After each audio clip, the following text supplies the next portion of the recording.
All right. So good evening, everybody, and let's start our study tonight. I will share the screen. If I find where I put this. Not here, maybe here. Let's see. No.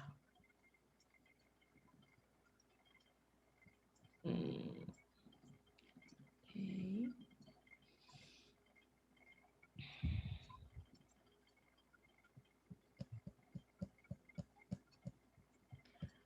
Okay, so I thought this was open already. We are going to start tonight 1:40.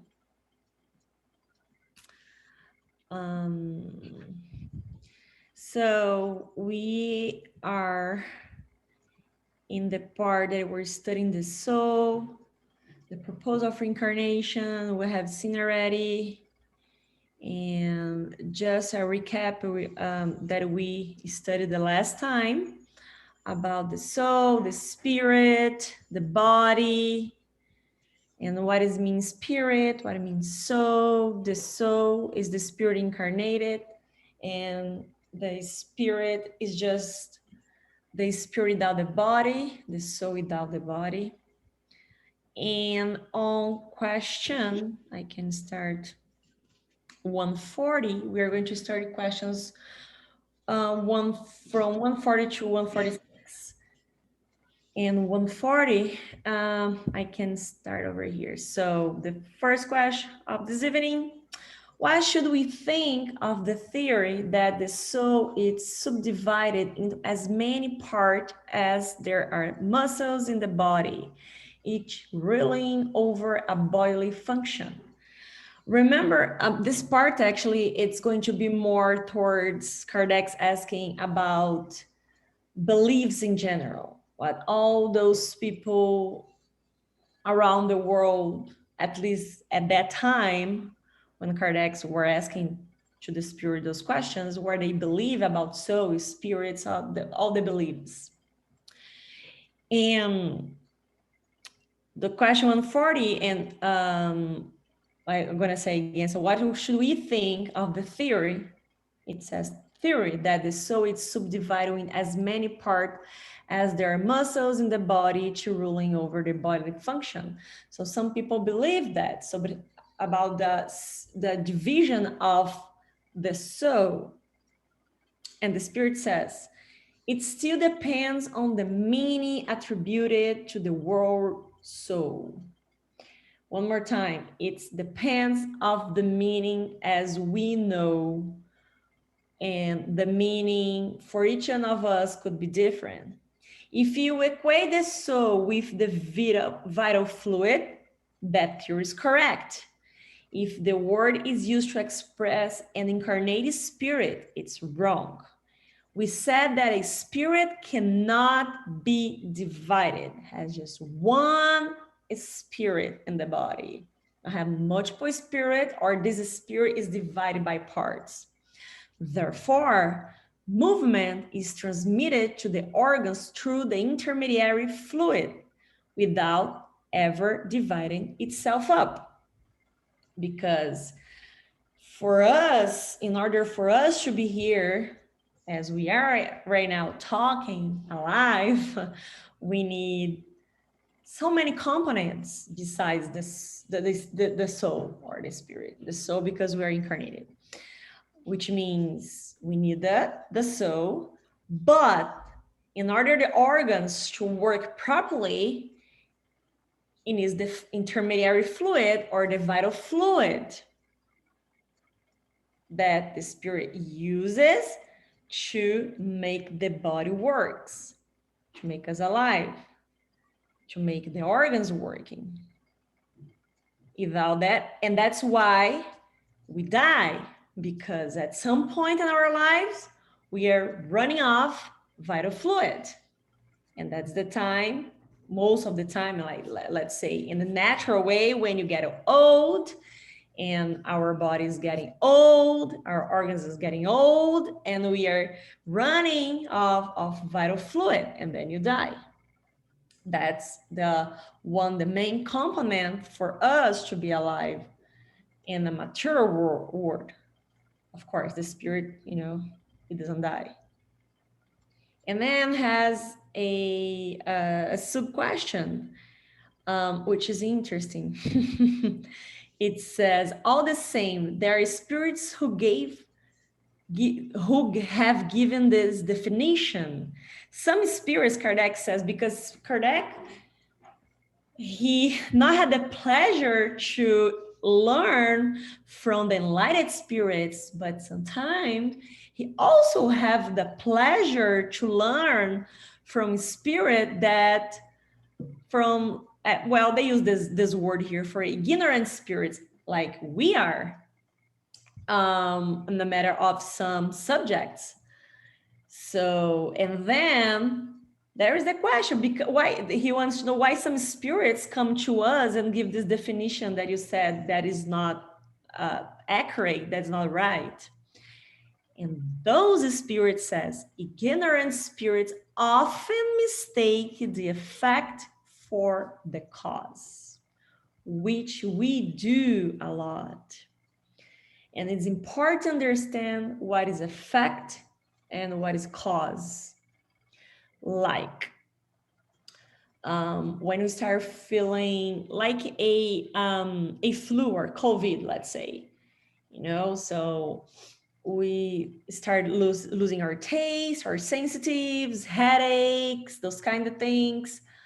But that is the effect of COVID, which is the cause. COVID is the cause of so many things in our body. Like when you get a flu, it's not the same, but you can make this an example. That's why it's important to understand what is cause, what is effect. The effect is consequence of the cause. And that's why the spirits, answer Kardec, ignorant spirits often mistake the effect for the cause. Because sometimes when we don't know the cause, we ended up thinking that that's the effect. I mean, that's the cause. The effect is the cause, but not always. And Kardec's complement, the soul acts through organs. That's very interesting. And those organs are given life by the vital fluid distributed among them, and more abundantly in those that constitute the centers or foci of movement for each organism, foci. This explanation is no longer acceptable when the term soul is used to signify a spirit that inhabits the body during life and vacates it at death. So that's the conclusion of Kardec. So the soul acts through the organs, and those organs are given life by the vital fluid.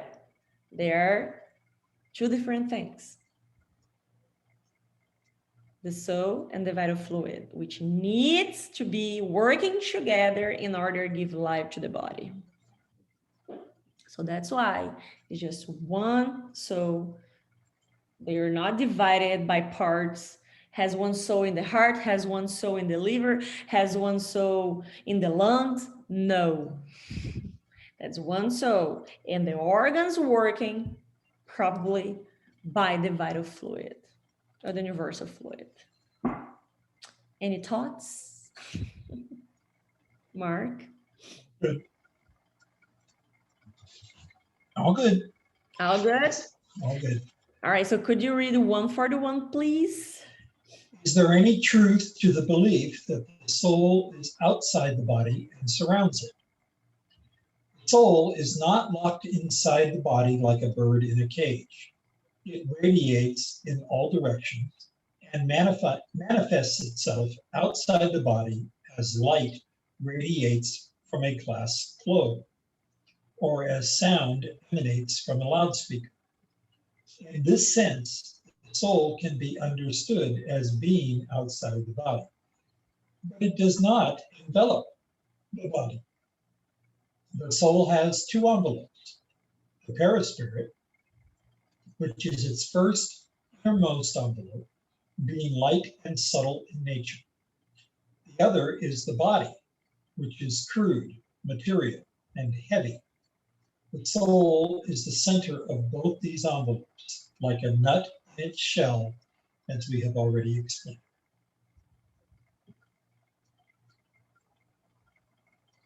Any thoughts on that?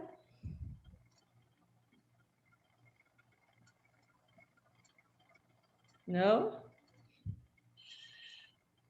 No, I heard an analogy of jello, a bowl of jello with fruit inside the jello. Yep. It's basically that. Oh, just a second. Louisa said she can see the screen. Are you guys seeing the screen, my screen? No, it's lost. No? Are you guys not seeing? Not seeing. No. No? Okay. Let's stop. Why? It's all black. I cannot see anything. Okay, let's stop sharing. Just a second. All right. So you guys can see me right now, right? Yeah. Yes. Okay, so let's share again. Why that? I don't know. Okay, just let me take a look on something over here. I think I know what it is. Okay. Then I open again. Here we go. How about now? Yes. Okay. I don't know why it's showing over here that I was sharing the screen, but I don't know, it's not appearing for you guys, but it's fine. Now you guys can see, right? Okay. You were right, Lou. All right, so yeah, it's more complex than this explanation. Of course, the spirits want to be straight to the point in order for us to understand. And of course, we're going to see the Medium's book and has so many other interesting books, especially in talking about a prayer spirit. It's something very complex because if you ask the most knowledgeable spiritist in the earth, asking him or her, what is prayer spirit? They're going to say, we don't know. We don't know yet. We know that it's something that envelop, it says here, the spirit, and has some characteristics and gives the spirit some characteristics as, let's say, the materialism when they come to the earth as a spirit and they want to appear for us as a spirit. It helps as well, but what it is, the whatever, because the spirits call matter as well. It's subtle, but it's still matter. We can see with our eyes, but it's still matter according to the spirits. But it's kind of matter that we don't have the knowledge yet what it is. One day we will. But that's why it's a little bit more complex. But basically it's that we have the spirit, and the body. And the perispirit link the spirit to the body and so on. But it's interesting when the spirit says the soul is not locked inside the body like a bird in the cage. And we think, oh, it means that we can go out of the body. Yes, we can. When you die, no, we can't do this. Actually, we do this every day. When you go to sleep, the spirit emanates from the body. It doesn't disconnect from the body because otherwise it's going to be dead. I mean, the body is going to be dead. But we emanate from the body and we do our things as when we are awake. That's one of the examples. But for some mediums, the ostensive mediums, they can do this as well in different ways. But you're going to see in the future how that things works. All right, Lolo, can you read 142? Yes. 142, 1 second. Okay, I'm gonna read the question. Can you scroll down for me? Okay, just Why, just let me read the question first, then you can do it. okay. Why do spirits have different No, definition? 142. 142. Oh, I thought it said 43. Sorry. So you're good. What should we think of the theory that the soul of a child is completed during each period of human life? There is only one spirit, and it is whole in both children and adults. The bodily organs, which serve as the instruments for manifestations of the soul, are gradually developed and completed. Again, you mistake the effect for the cause. What should you think of the theory? Okay, I'm just trying to connect this question. It's just. I think if you try to connect the question in English, maybe for Mark, it's gonna make more sense for us because I have to So, read it in Portuguese. this has something to do with that, like they say that the child, like I think is around 8 years, that is complete. No, No, no, it's not. There's nothing to do with that no, thing. that there's no. Oh, okay, Yeah. okay. No, it says what Kardec saying this part, asking this part, is the beliefs of different not to say religions, let's say different beliefs in the world, and about soul and spirit. Because if you're talking about a soul and spirit, it's a very, very, very old belief. So, Mm-hmm. you know, the ancients already knew about the spirit. And but some people, that's why Kardec asks, why should we think of the theory, which some people believe that the soul of a child is complete during each period of human life, which means the older we are, the spirit's the same. It's going to be older as well. It's going to grow with the body. Or some people believe as well, because we're researching, that we switch spirits. We start with one spirit and then another spirit, like more knowledgeable, let's say, come to the body when you are adult. And that's why the spirits, answer Kardec, there is only one spirit and it's whole in both children and adults. It's the same spirit. They are not a babe spirit or a child spirit or adult spirit. They are the same spirit, the same knowledge that the spirit has when we are 2 years old, could be the same knowledge when we're gonna turn 65. Means that we are gonna develop more knowledge of the life that we are living. But one example of that, when some kids come incarnated, 3 years old, and just 3 years old, they don't even know how to speak yet. And they start playing piano, like Frédéric Chopin, Beethoven. How they know that?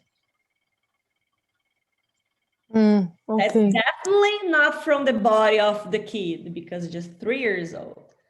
And then if we study, we're gonna end up in a point that, oh, that's come from the spirit. That's why the whole thing, the whole spirit is in both child and adult, is the same. And as we go through life, you're going to develop more knowledge, more skills, learn things, and you are going to feed our spirit as well with that. But it doesn't mean the spirit, when you are a kid, the spirit is a kid, in a sense of intelligence or intellectuality, or moral. That's in the sense of that, not in the sense of size of body or those kind of things. And that's in this part which it says the organs which serve as instruments for manifestation of the soul are gradually developed and completed, because it's part of the material, the matter of the body. Of course, a kid of 1 year old doesn't have like the same type of a body as somebody at 75. Of course not. going to develop along the time because it's part of the matter. And the great part is when the spirit says, again, you mistake the effect for the cause. So you need to understand what is the fact and what is the cause. You know, that there's two different things. More thoughts on that? No. So, Mark, can you read 143, please? Do spirits have different definitions for the term soul? All spirits are not equally enlightened in regard to these matters. Some spirits are not so advanced intellectually. They are incapable of digesting abstract concepts. They are like children in your world. Other spirits are false scholars and ineffectively use words to impose their authority upon others. They also resemble many individuals in your world. Even spirits who are truly enlightened may express themselves in terms that on the surface appear to be different, but at heart, they actually mean the same thing. This is especially true in regard to matters that your language fails to accurately express and that can only be conveyed through figures and comparisons that you in turn misinterpret as reality.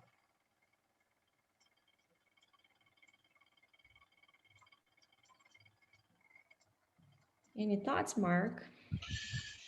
The first thought is that this is very much related to the documentation associated with Jesus's teachings, that oftentimes the teachings were interpreted literally, when in fact he had a very different meaning behind the words he chose. That's a good example. Yep. That's a really good example. And one more thing, it doesn't mean because we disincarnated or you are spirits, not so when we incarnated, right? That we are so advanced, so intelligent, a genius. It doesn't mean, no, we're not. If I disincarnated right now, in 5 minutes, I'm going to be the same swelling as we are talking right now. I'm not going to have more knowledge of anything. Maybe on the spirit world, I'm going to have a little bit more knowledge, but that's it. And it's really important to understand that all spirits are not equally enlightened in regard to those matters. The same way we are here as incarnated studying this, there are so many disincarnated studying the same thing. The same thing in the same book, by the way. So sometimes, especially when you start going deep on this, in terms of intellectuality, it says here, and everything that it comes from spirits, it's like, whoa, it's amazing, it's something important, they know more. Not really, not all the time. Sometimes they pretend they know more, you know? So it's really important to understand that the knowledge that we have is because we study the research, we go after the answers, and the most important thing, the moral. The moral, that the kind of knowledge that we give, it's based on the moral that we have as well. And the part that they are incapable of digesting abstract concept, which we think to ourselves, wait a second, for us, if you try to explain somebody about a spirit, you're going to say that spirits, they are abstract, which is not, but let's say we can touch, we can see, it's abstract, right? And you say, well, if the spirit is abstract, how they can understand abstract concept? So that's the beauty of understanding about spirits. They are the same. as we are right now. We are all the same. The only difference between we here and them is just the matter. And that's it. And point, and that's it. All right, so 144, I read this one. What should we understand of the concept called the soul of the world? It is a universal principle of life and intelligence from which individual spirits are born. People often use those terms without truly knowing what they mean. The word soul is so verbal that everyone interprets it according to their own perception or ideas.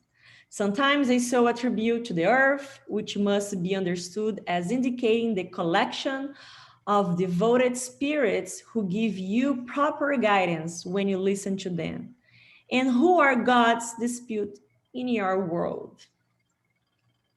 I like this explanation. I think it's kind of beautiful.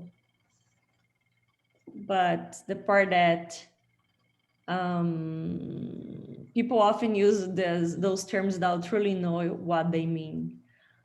And then when I was reading this answer, I was like, how many words I use without knowing the meaning, the truly meaning, especially when we have different languages to say the same thing. So the last phrase, and who are God's deputies in your world? So deputies, I might think is an American term. Probably it's American term, because if you take in Portuguese, let's see here. So, I was reading in Portuguese. This is one here. This is a Portuguese. Probably it is 144 here. 144.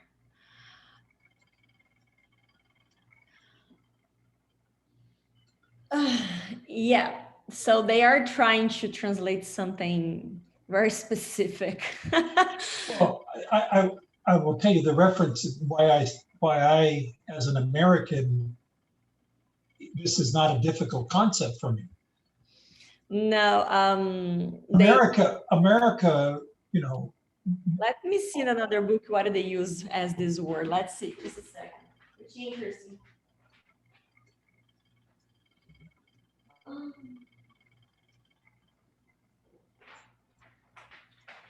Depends on the translation.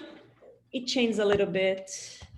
Well, there's a concept here, and that is that when, you know, America is only 250 years old, and in the time of the middle 1800s, when America moved west, we had all this land that became part of America, and yet there weren't enough lawmen.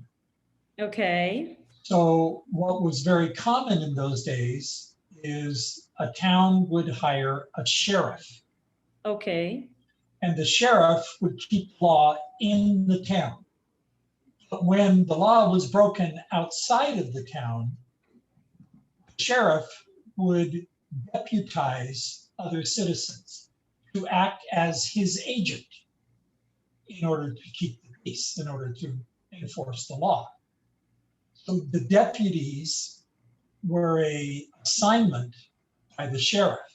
Now, over decades, that concept has become kind of like a boss-employee arrangement, where the boss is God and we are, or the spirits are, the employees.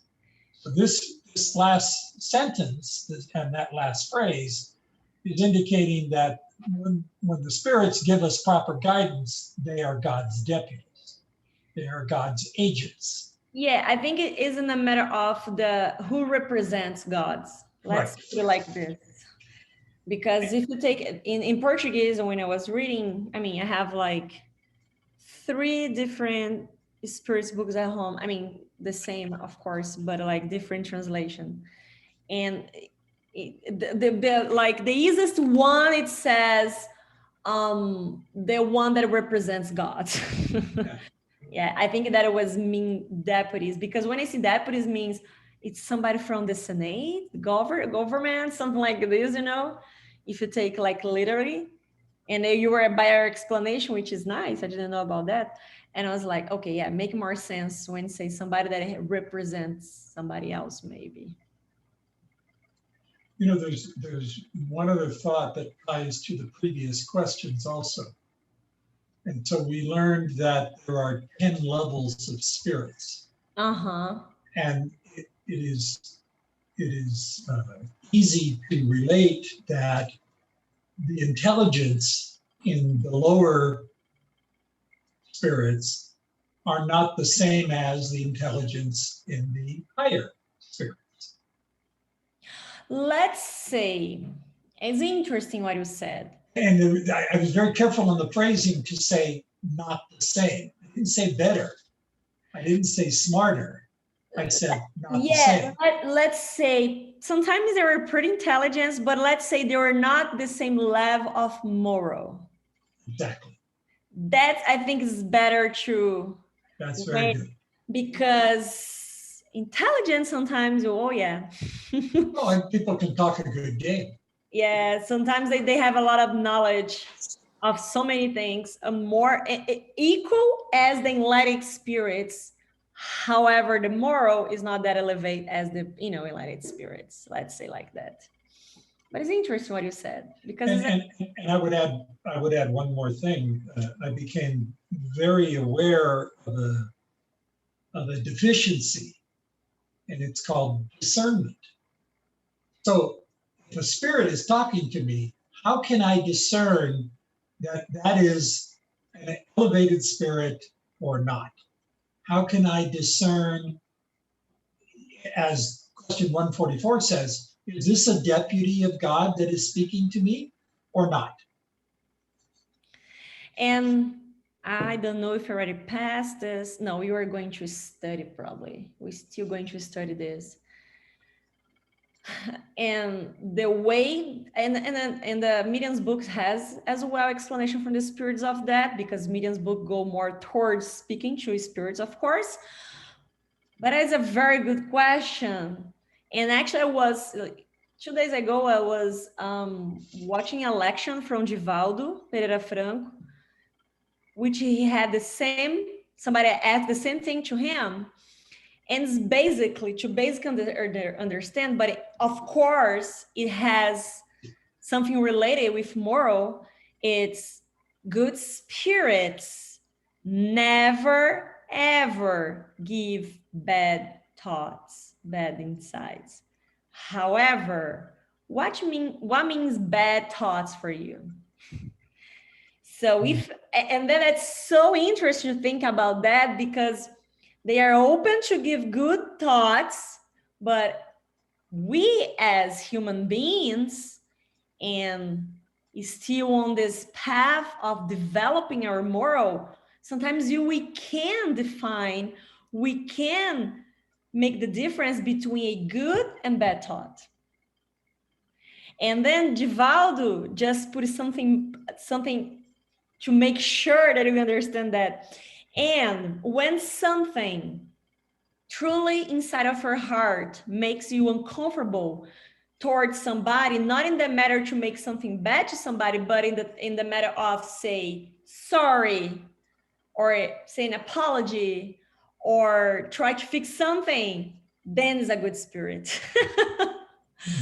But when you have the thought of be on top of that person, don't say anything that's gonna make the situation better, probably it's you or not a good spirit, but it's very interesting when you're thinking about like how I'm gonna know it's a good or bad spirit. But from my moral, what I understand what is good or is bad, am I able to realize or to open my mind to good thoughts, insights? So it's, that's why we have more connection with bad spirits than good ones. because basically think like them. Makes sense. All right, so 144 is done. 145. Lolo, are you still there? Yeah. So can you read 145, please? Yes, 1 second. Okay. How have so many philosophers from both ancient and modern times discussed psychological questions for so long without arriving at the truth? Those persons were the predecessors of Spiritism. They have paved the way for others. They were subject to errors and often mistook their own ideas for true light because they were human beings. But the same errors have served the truth by showcasing the pros and cons of the argument. Additionally, there are many truths among these errors that a comparative study would reveal to you. What I can understand here, like we know all these old philosophers, they understood about spiritism, not knowing what we call nowadays as spiritism. And then, like he says here, it's just a compliment. That's why I think science and spiritism walk together and philosophy walk together, you know? And for also like for these philosophers has these ideas, has for them to get to a conclusion what they got into a conclusion. Like, I'm sorry, I don't remember names, but I know like Socrates and all these philosophers, they had similar ideas of what we study on spiritism, but they came to this earth with a purpose too, and of course it wasn't in vain, you know. So that's why, like, not that they didn't know that was the truth, and that is just because at their time it was the information they brought to the people at that time, it was so strong that they would think like, oh my gosh, it's just a guy thinking and put out their thinking, you know. But nowadays when we study them, we know that they were very right since in the beginning, since in the old time. That's how I see it, this question.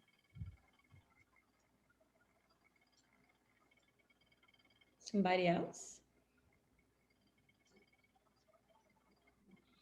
Yes, basically that. So it says the predecessor of spiritism, which means they came with the proposal to do something, and has some books that says the spirits that Jesus sent to the earth before him to pave the way. Yeah, they are explained here. It's so interesting. Not Platon or Socrates, has others as well, but it's interesting because when a new idea come to us as new, at least for us, it can come like in a way that we're not ready to understand. Those kind of ideas, especially moral ideas. When Jesus came and says you have to love one another as you love yourself and blah blah blah. Right now we kind of understand we don't do this, but you kind of understand. But that time they were like, what? What this guy we're talking about it? I'm rich, that guy is poor, and I'm not gonna love him. It doesn't make sense at all. For them it was like absurd things like that. And we can't judge them because there was, we have to understand the time, the environment, the culture, and the kind of spirits that were here learning this. And imagining that we're still learning, not doing, learning. And by the time they were like, that's why they killed Socrates because of their ideas. Like, what are you talking about? It doesn't make sense. But they started the idea and they were developing by the time, along the years, along the, they were developing and still developing as we are so advanced in technology right now, we still have to learn, love each other. a basic of the basic of the basic of the things. But we didn't have learned yet, because the moral is, we still have like to learn about the moral. And that's why those people as well, they, as in a matter of science here, they made mistake. They were human beings. Were trying doing something, what they could give by that time. It was that information, because we are ready for that information. And sometimes I just think how many things we believe that is true right now, that in 500 years, 1,000 years from now is going to be really, those people in 2021 believed in that. It's not, it's funny sometimes, like, why are we going to, like, in 1,000 years from now, think like, really, by the time in 2021. So we have so much to learn, that I think that's the beauty. Still learning. So Mark, can you read 146? Does the soul have a fixed center in the body? No, but it is said to reside in the head among people of great intellect and prolific thinkers, while it is said to reside in the heart of people who are sentimental and possessive of a more humanitarian nature. That's deep. It is deep. It is deep, because I had to research a little bit more. I mean, I thought that I understood. I was like, let me make sure, because I'm pretty sure the spirit is not saying the organs here would not make sense, but the feeling, the sentimental, and the moral, of course. It is deep. I like the way that I explain. So poetic. So what should we think of the opinion that the soul in some vital center? That is to say that the spirit may reside in this spot in your body because it is where all sensations meet. However, those who place it in what they consider the center of vitality mistake it for the vital fluid or principle. In any case, the soul has a stronger presence in organs that are moral and intellectual indicators. And by this answer, I could understand the first one. Right. Like when you use like, give your heart, all the loves in your heart. It's not just the organ heart. We were talking about feelings. And I think the spirits by that time was trying to explain a simple way. When you carry all the love in your heart or all intelligence in your brain, which one is the power in your body? Is there where is going to be your soul? The sentimental, or just everything about logic and matters? And when I was like try to connect those things, and I was researching, of course, intelligence not doesn't mean like you were just related to matter. No, it doesn't mean that. But in a popular way, when you see somebody that it's those people that give too much, they are lovely, they love those kind of things, say, oh, they have too much love in their hearts, they have too much, and they say, oh, your soul resides in your heart.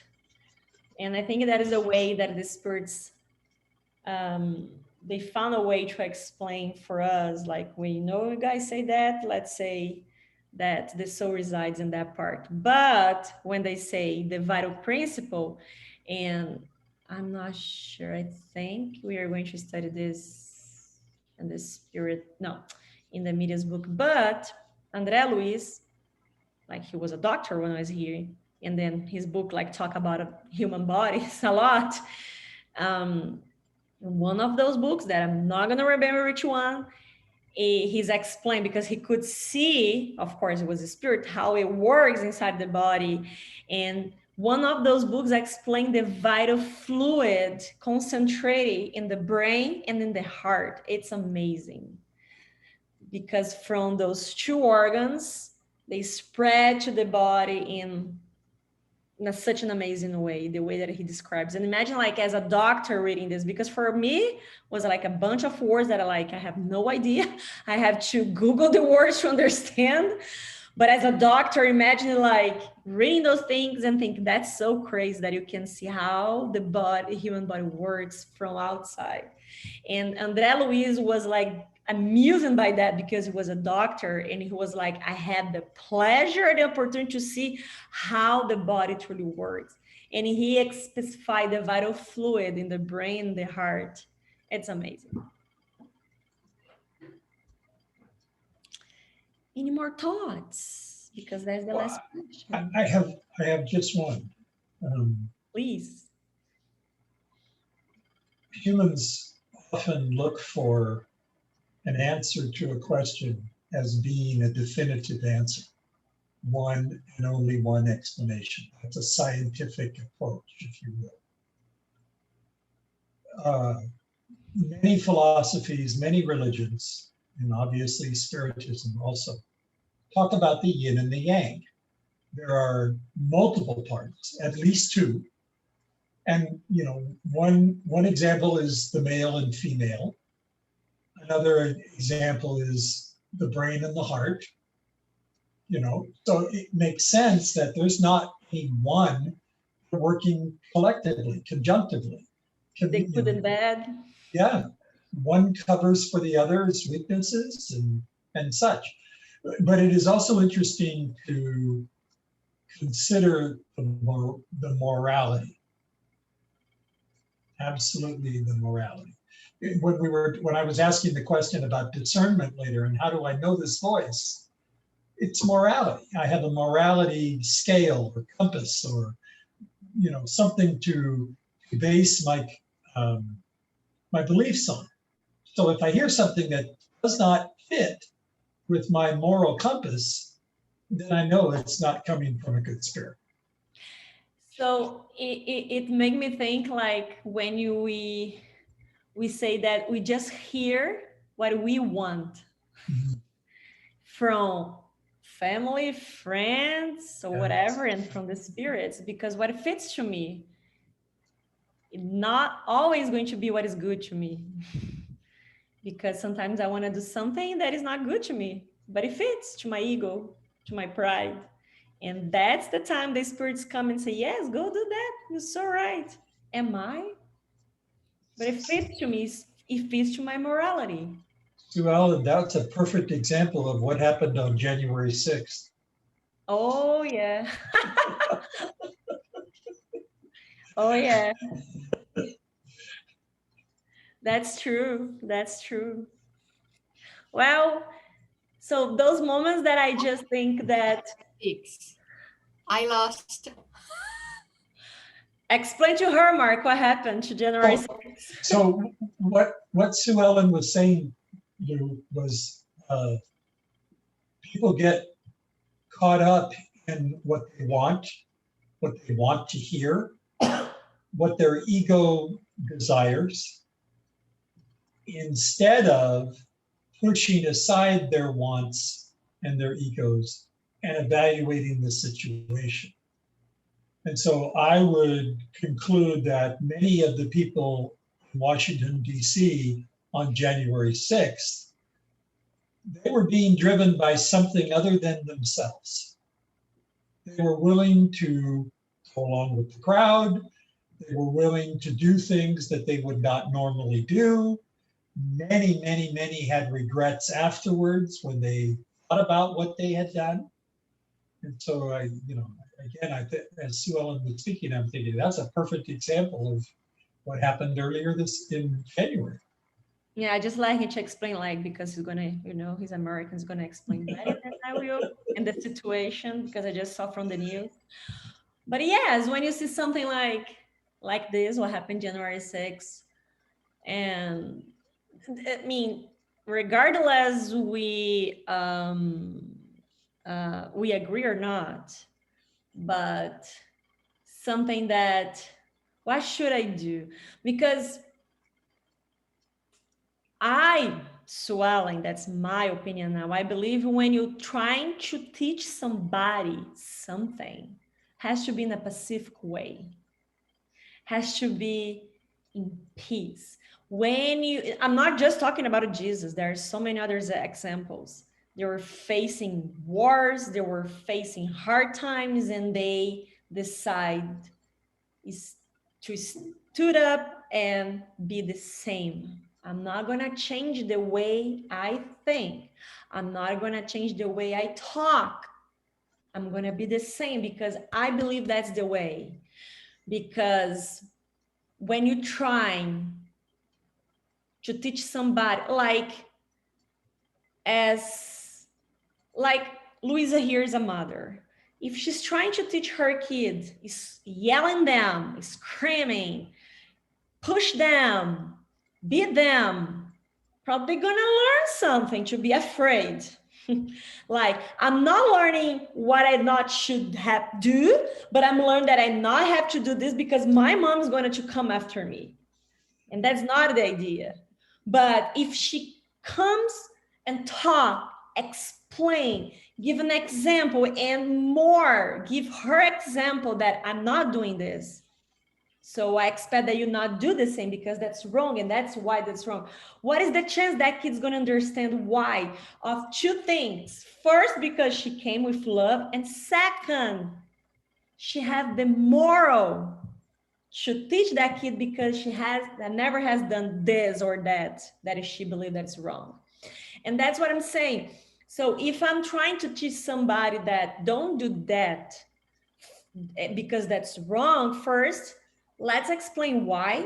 And second, don't do this as well, because some people do and go and say, don't do that. I do, but you don't. Has like moral is such complex thing when you come to give examples, give something to somebody. And that's why I'm not saying regardless what it's you think is right or wrong. Even bad things, if you want to teach something or to somebody, you better be the example to follow. And that's why I believe when you see through the history, people that make history in a good way, in my point of view, they never killed. They didn't beat anybody.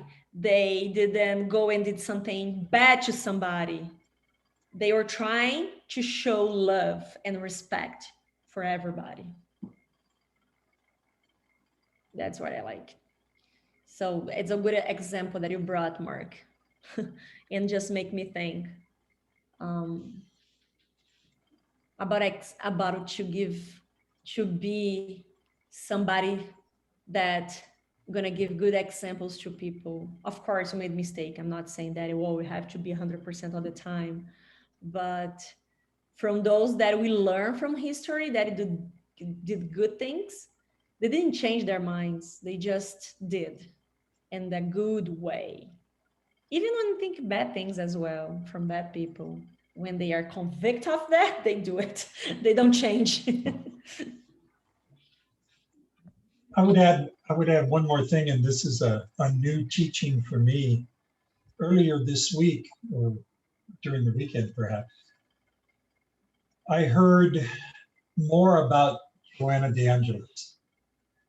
And what I heard was her communicating many of her previous lives, which are not necessarily the popular mindset.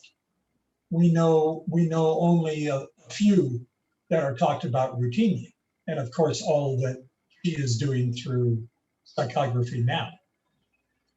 But I learned that in her past lives, she was a communicator. She was all about communication. And so it makes perfect sense for her to be the effective communicator that she is these days, or that she has been in the last 50, 100 years. But in her way back when lives, the state of the earth and the state of humanity was nothing like it is now. No. And it was very much survival of the fittest. And so as a man, with her desire to communicate, sometimes she had to communicate through what we might today call immoral actions, such as taking the life of another human. So she would communicate, she would be part of the aggressive element, but she would be communicating the reasons for the destruction or the death that took place. And there was a learning that was always part of her activity. And to hear that about her past lives is just amazing. And, you know, I only heard a little bit, but some fantastic information that when you think about it in today's terms, it makes very good sense that we are more advanced as humans today, and yet we have so far to go. Oh, yeah. But we've come so far. You come so far, yeah, of Yeah. course. We are here already. Wow. Well, and Talking the about fact that, spirits. and the fact that we all have our own prior lives. It is, you know, I'm glad I don't know about my prior lives like I know about Joanna's. But at the same time, I kind of take it for granted that in a prior life, I was moral compared to today. Oh, yeah. So just the matter to think that we are in our best, according to some spirits, incarnation. Mm-hmm. And that was just sometimes I think to myself, oh my gosh, thank you so much, God, that I don't know about my past. That if that's my best. I mean, not saying that I have a better life, but I mean, talking about morality. Yeah. You know, on Absolutely. the matter of morality, like, okay. And in another side, as you mentioned, Joana de Angelis, it's nice to read about those famous mentors because, you know, they have books, those kind of things. Because you're just going to realize they were at some point in their lives, many lives, people that were trying, you know, just sometimes to survive, to learn. They made mistakes, sometimes huge mistakes. And you see the beauty of the reincarnation and what God's give to us, opportunities. Yes. Some people go faster than others, some spirits, let's say, but it's okay. We're still having the same opportunities. And that's why I'm going to see spirits. Oh, when you see like those enlightened spirits, they have been like this for the whole, you know, eternity. Let's say this. No, they aren't. They progress. Right. So they one day they'll even Jesus. Yeah. Even Jesus. Although this thought just today, this thought hit me. Did Jesus have a prior life? No. No. I stopped myself. Well, he did, but stop herself. To get deep on this is too much. I just accepted the fact that Mary was the inception of Jesus. End of story. I'll learn more later. Yeah, I mean, we sometimes have those curiosity, but it's not going to change anything, right? No, sometimes exactly. when I just get crazy on those curiosity, like, oh, whatever, it's not going to change anything. It's just like curiosities, but it's nice. Always learn. All right. So if nobody has to add anything, let me stop sharing here. And I can see everybody. Yay! All right, so anybody want to do the final pray? Mark, Lolo, Louise. I'm not going to do it. I'm just here waiting for you guys to do it. Mark already closed his eyes like I'm not going to do it. If you want to do it, Mark, I'm just kidding. You can do it. God, Jesus, and all the spirits, we thank you for this evening education, discussion, and enlightenment. Guide us to put into practice what we have learned tonight, to strengthen what we already know, and to share this knowledge through both our words and our deeds. And to do it all with love. And we humbly ask permission to close tonight's session.